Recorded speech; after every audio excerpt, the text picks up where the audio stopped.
श्री पुराण पुरुषोत्तमाय नमः। श्री गणेशाय नमः।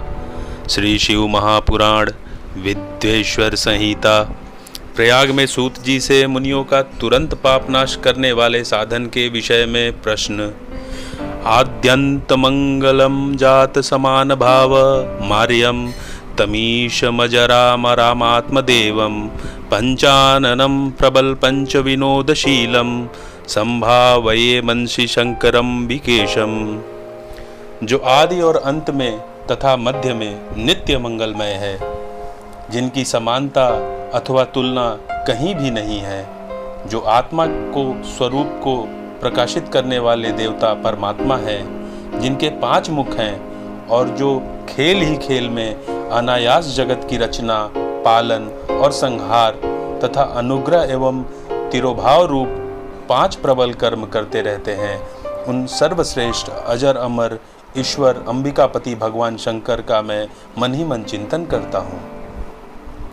व्यास जी कहते हैं, जो धर्म का महान क्षेत्र है और जहाँ गंगा यमुना का संगम हुआ है, उस परम पुण्यमय प्रयाग में जो ब्रह्मलोक का मार्ग है, सत्य व्रत में तत्पर रहने वाले महातेजस्वी महाभाग महात्मा मुनियों में एक विशाल ज्ञान यज्ञ का आयोजन किया। उस ज्ञान यज्ञ का समाचार सुनकर पौराणिक शिरोमणि व्यास शिष्य महामुनि सूत जी वहां मुनियों का दर्शन करने के लिए आए। सूत जी को आता देख वे सब मुनि उस समय हर्ष से खिल उठे और अत्यंत प्रसन्नचित्त होकर उन्होंने उस विधिवत स्वागत सत्कार किया। तत्पश्चात उन प्रसन्न महात्माओं ने उनकी विधिवत स्तुति करके विनय पूर्वक हाथ जोड़कर उनसे इस प्रकार कहा। सर्वज्ञ विद्वान रोमहर्षणित जी, आपका भाग्य बड़ा भारी है। इसी से तो आपने व्यास जी के मुख से अपनी प्रसन्नता के लिए संपूर्ण पुराण विद्या प्राप्त की, इसलिए आप आश्चर्य स्वरूप कथाओं के भंडार हैं। ठीक उसी तरह जैसे रत्नाकर समुद्र बड़े बड़े सारभूत रत्नों का आगार है, तीनों लोकों में भूत, वर्तमान और भविष्य तथा और भी जो कोई वस्तु है वह आपसे अज्ञात नहीं है। आप हमारे सौभाग्य से इस यज्ञ का दर्शन करने के लिए यहाँ पधार गए हैं और इसी व्याज से हमारा कुछ कल्याण करने वाले हैं, क्योंकि आपका आगमन निरर्थक नहीं हो सकता। हमने पहले भी आपसे शुभाशुभ तत्व का पूरा वर्णन सुना है, किंतु उससे तृप्ति नहीं होती, हमें उसे सुनने की बारंबार इच्छा होती है। उत्तम बुद्धि वाले सूत जी, इस समय हमें एक ही बात सुननी है। यदि आपका अनुग्रह हो तो गोपनीय होने पर भी आप उस विषय का वर्णन करें। घोर कलयुग आने पर मनुष्य पुण्य कर्मों से दूर रहेंगे, दुराचार में फंस जाएंगे और सबके सब सत्य भाषण से मुंह फेर लेंगे, दूसरों की निंदा में तत्पर होंगे, पराये धन को हड़प लेने की इच्छा करेंगे, उनका मन पराई स्त्रियों में आसक्त होगा तथा वे दूसरे प्राणियों की हिंसा किया करेंगे। अपने शरीर को ही आत्मा समझेंगे, मूढ़, नास्तिक और पशु बुद्धि रखने वाले होंगे, माता पिता से द्वेष रखेंगे, ब्राह्मण लोभ रूपी ग्राह के ग्रास बन जाएंगे, वेद बेचकर जीविका चलाएंगे, धन का उपार्जन करने के लिए ही विद्या का अभ्यास करेंगे और मद से मोहित रहेंगे, अपनी जाति के कर्म छोड़ देंगे, प्रायः दूसरों को ठगेंगे, तीनों काल की संध्योपासना से दूर रहेंगे और ब्रह्म ज्ञान से शून्य होंगे। समस्त क्षत्रिय भी स्वधर्म का त्याग करने वाले होंगे, कुसंगी, पापी और व्याभिचारी होंगे, उनमें शौर्य का अभाव होगा, वे कुत्सित चौर्य कर्म से आजीविका चलाएंगे, शूद्रों का सा बर्ताव करेंगे और उनका चित्त काम का किंकर बना रहेगा। वैश्य, सशंकर, भ्रष्ट, स्वधर्म त्यागी, कुमार्गी, धनोपार्जन परायण तथा नाप तौल से अपनी कुत्सित वृत्ति का परिचय देने वाले होंगे। इसी तरह शूद्र ब्राह्मणों के आचार में तत्पर होंगे, उनकी आकृति उज्जवल होगी, अर्थात वे अपना कर्म धर्म छोड़कर उज्जवल वेशभूषा से सुशोभित हो व्यर्थ में घूमेंगे। वे स्वभावतः ही अपने धर्म का त्याग करने वाले होंगे, उनके विचार धर्म के प्रतिकूल होंगे, वे कुटिल और द्विज निंदक होंगे। यदि धनी हुए तो कुकर्म में लग जाएंगे, विद्वान हुए तो वाद विवाद करने वाले होंगे, अपने को कुलीन मानकर चारों वर्णों के साथ वैवाहिक संबंध स्थापित करेंगे, समस्त वर्णों को अपने संपर्क से भ्रष्ट कर देंगे। वे लोग अपने अधिकार सीमा से बाहर जाकर द्विजोचित सत्कर्मों का अनुष्ठान करने वाले होंगे। कलयुग की स्त्रियां प्रायः सदाचार से भ्रष्ट और पति का अपमान करने वाली होंगी। सास ससुर से द्रोह करेंगी, किसी से भय नहीं मानेंगी, मलिन भोजन करेंगी, कुत्सित हाव भाव में तत्पर होंगी। उनका शील स्वभाव बहुत बुरा होगा और वे अपने पति की सेवा से सदा ही विमुख रहेंगी। सूत जी, इस तरह जिनकी बुद्धि नष्ट हो गई है, जिन्होंने अपने धर्म का त्याग कर दिया है, ऐसे लोगों को इहलोक और परलोक में उत्तम गति कैसे प्राप्त होगी, इसी चिंता से हमारा मन सदा व्याकुल रहता है। परोपकार के समान दूसरा कोई धर्म नहीं है, अतः जिस छोटे से उपाय से इन सबके पापों का तत्काल नाश हो जाए, उसे इस समय कृपा पूर्वक बताइए, क्योंकि आप समस्त सिद्धांतों के ज्ञाता हैं। व्यास जी कहते हैं, उन भावितात्मा मुनियों की यह बात सुनकर सूत जी मन ही मन भगवान शंकर का स्मरण करके उनसे इस प्रकार बोले। शिव पुराण का परिचय। सूत जी कहते हैं, साधु महात्माओं, आपने बहुत ही अच्छी बात पूछी है। आपका यह प्रश्न तीनों लोगों का हित करने वाला है। मैं गुरुदेव व्यास का स्मरण करके आप लोगों के स्नेहवश इस विषय का वर्णन करूंगा। आप आदर पूर्वक सुने। सबसे उत्तम जो शिव पुराण है वह वेदांत का सार सर्वस्व है तथा वक्ता और श्रोता का समस्त पाप राशियों से उद्धार करने वाला है। इतना ही नहीं, वह परलोक में परमार्थ वस्तुओं को दिलाने वाला है। कली की कल्मश राशि का विनाश करने वाला है। उसमें भगवान शिव के उत्तम यश का वर्णन है। ब्राह्मणों, धर्म, अर्थ, काम और मोक्ष, इन चारों पुरुषार्थों को देने वाला वह पुराण सदा ही अपने प्रभाव की दृष्टि से वृद्धि या विस्तार को प्राप्त हो रहा है। विप्रवरों, उस सर्वोत्तम शिव पुराण के अध्ययन मात्र से वे कलयुग के पापासक्त जीव श्रेष्ठतम गति को प्राप्त हो जाएंगे। कलयुग के महान उत्पात तभी तक जगत में निर्भय होकर विचरेंगे जब तक यहाँ शिव पुराण का उदय नहीं होता। इसे वेद के तुल्य माना गया है। इस वेद कल्प पुराण का सबसे पहले भगवान शिव ने ही प्रणयन किया था। विद्वेश्वर संहिता, रुद्र संहिता, विनायक संहिता, उमा संहिता, मातृ संहिता, एकादश रुद्र संहिता, कैलाश संहिता, शत रुद्र संहिता, कोटि रुद्र संहिता, सहस्त्र कोटि रुद्र संहिता, वायव्य संहिता तथा धर्म संहिता, इस प्रकार इस पुराण के 12 भेद या खंड हैं। ये 12 संहिताएं अत्यंत पुण्यमयी मानी गई हैं। ब्राह्मणों, अब मैं उनके श्लोक की संख्या बता रहा हूँ, आप लोग वह सब आदर पूर्वक सुने। विद्वेश्वर संहिता में 10,000 श्लोक हैं। रुद्र संहिता, विनायक संहिता, उमा संहिता और मातृ संहिता, इनमें से प्रत्येक में 8-8 हजार श्लोक हैं। ब्राह्मणों, एकादश रुद्र संहिता में 13,000, कैलाश संहिता में 6,000, शतरुद्र संहिता में 3,000, कोटि रुद्र संहिता में 9,000, सहस्त्र कोटि रुद्र संहिता में 11,000, वायव्य संहिता में 4,000 तथा धर्म संहिता में 12,000 श्लोक हैं। इस प्रकार मूल शिव पुराण की श्लोक संख्या 1,00,000 है, परंतु व्यास जी ने उसे 24,000 श्लोकों में संक्षिप्त कर दिया है। पुराणों की क्रम संख्या के विचार से इस शिव पुराण का स्थान चौथा है। इसमें 7 संहिताएं हैं। पूर्व काल में भगवान शिव ने श्लोक संख्या की दृष्टि से 100 करोड़ श्लोकों का एक ही पुराण ग्रंथ ग्रथित किया था। सृष्टि के आदि में निर्मित हुआ वह पुराण साहित्य अत्यंत विस्तृत था। फिर द्वापर आदि युगों में द्वैपायन, व्यास आदि महर्षियों ने जब पुराण का 18 भागों में विभाजन कर दिया, उस समय संपूर्ण पुराणों का संक्षिप्त स्वरूप केवल 4,00,000 श्लोकों का रह गया। उस समय उन्होंने शिव पुराण का 24,000 श्लोकों में प्रतिपादन किया। यही इसके श्लोकों की संख्या है। यह वेद तुल्य पुराण 7 संहिताओं में बटा हुआ है। इसकी पहली संहिता का नाम विद्वेश्वर संहिता है, दूसरी रुद्र संहिता समझनी चाहिए, तीसरी का नाम शत रुद्र संहिता, चौथी कोटि रुद्र संहिता, पांचवी उमा संहिता, छठी का कैलाश संहिता और सातवीं का नाम वायव्य संहिता है। इस प्रकार ये 7 संहिताएं मानी गई हैं। इन 7 संहिताओं से युक्त दिव्य शिव पुराण वेद के तुल्य प्रमाणिक तथा सबसे उत्कृष्ट गति प्रदान करने वाला है। यह निर्मल शिव पुराण भगवान शिव के द्वारा ही प्रतिपादित है।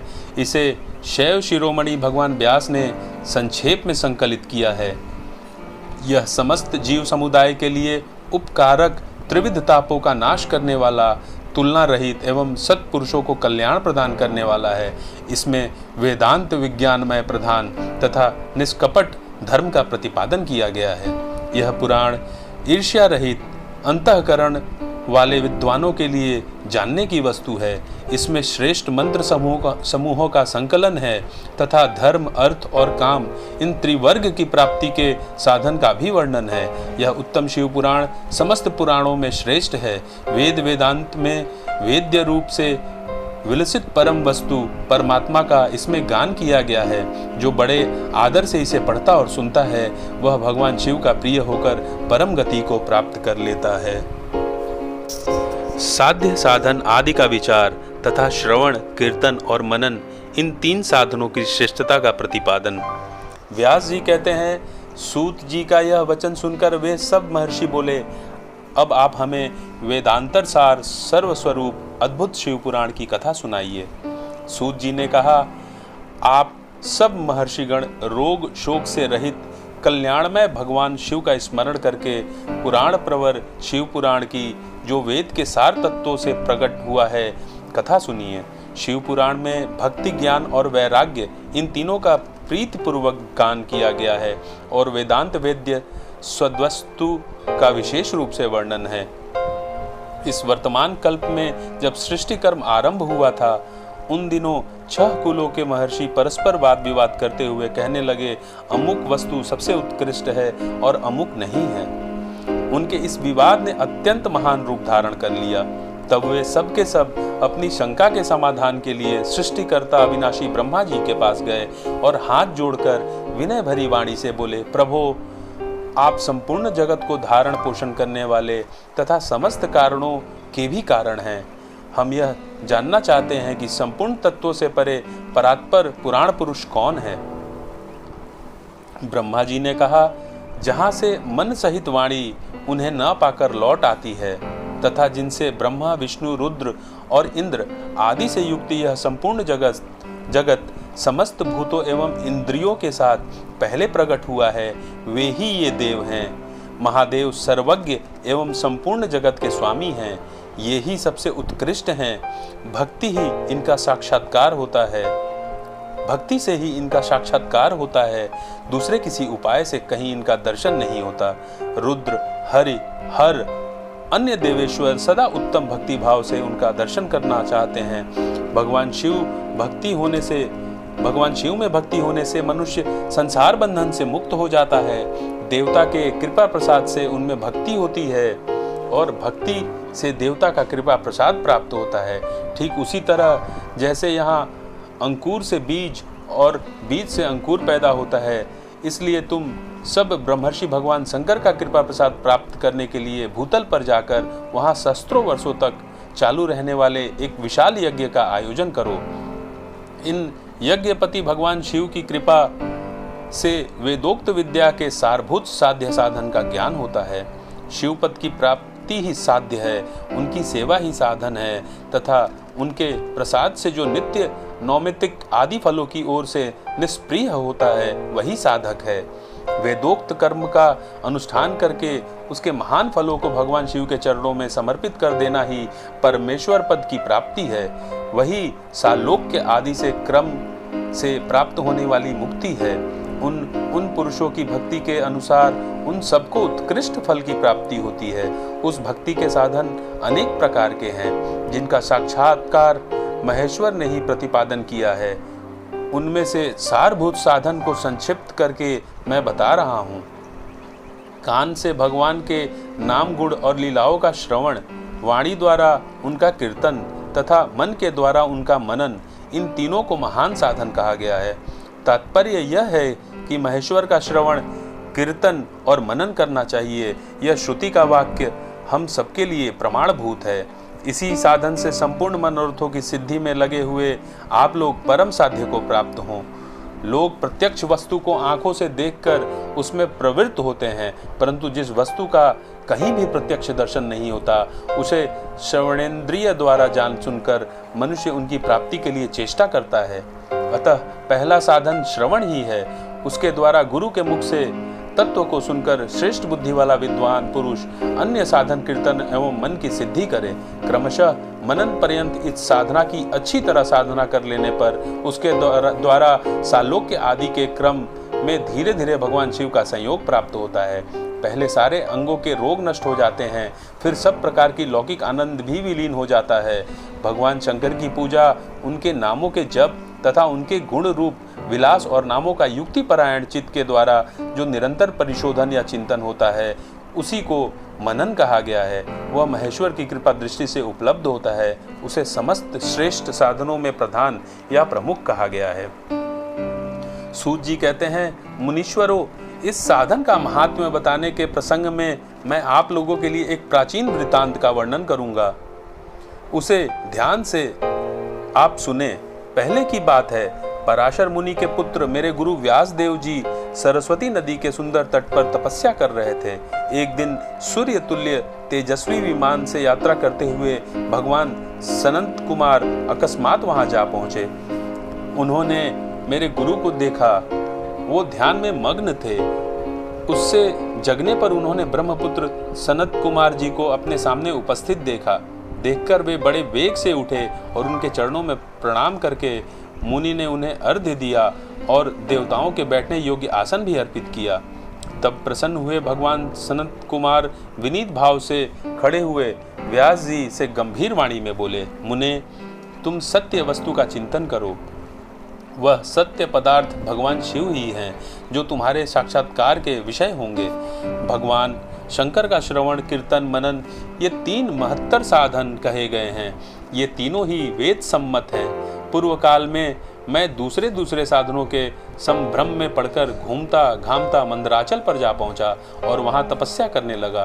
तदंतर महेश्वर शिव की आज्ञा से भगवान नंदिकेश्वर वहां आए। उनकी मुझ पर बड़ी दया थी। वे सबके साक्षी तथा शिव गणों के स्वामी भगवान नंदिकेश्वर मुझे स्नेह पूर्वक मुक्ति का उत्तम साधन बताते हुए बोले, भगवान शंकर का श्रवण, कीर्तन और मनन, ये तीनों साधन वेद सम्मत हैं और मुक्ति के साक्षात्कार कारण है। यह बात स्वयं भगवान शिव ने मुझसे कही है।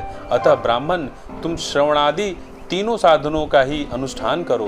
व्यास जी से बारंबार ऐसा कहकर अनुगामियों सहित ब्रह्मपुत्र संत कुमार परम सुंदर ब्रह्मधाम को चले गए। इस प्रकार पूर्व काल के इस उत्तम वृत्तांत का मैं संक्षेप में वर्णन किया है। ऋषि बोले, सूत जी, श्रवणादि 3 साधनों को आपने मुक्ति का उपाय बताया है, किंतु जो श्रवण आदि तीनों साधनों में असमर्थ हो, वह मनुष्य किस उपाय का अवलंब करके मुक्त हो सकता है? किस साधन भूत कर्म के द्वारा बिना यत्न के ही मोक्ष मिल सकता है? ओम नमः शिवाय। मित्रों, ऋषि के इस प्रश्न का उत्तर, जिसमें भगवान शिव के लिंग एवं साकार विग्रह की पूजा के रहस्य तथा महत्व का वर्णन है, हम अपने अगले भाग में लेकर आएंगे। धन्यवाद।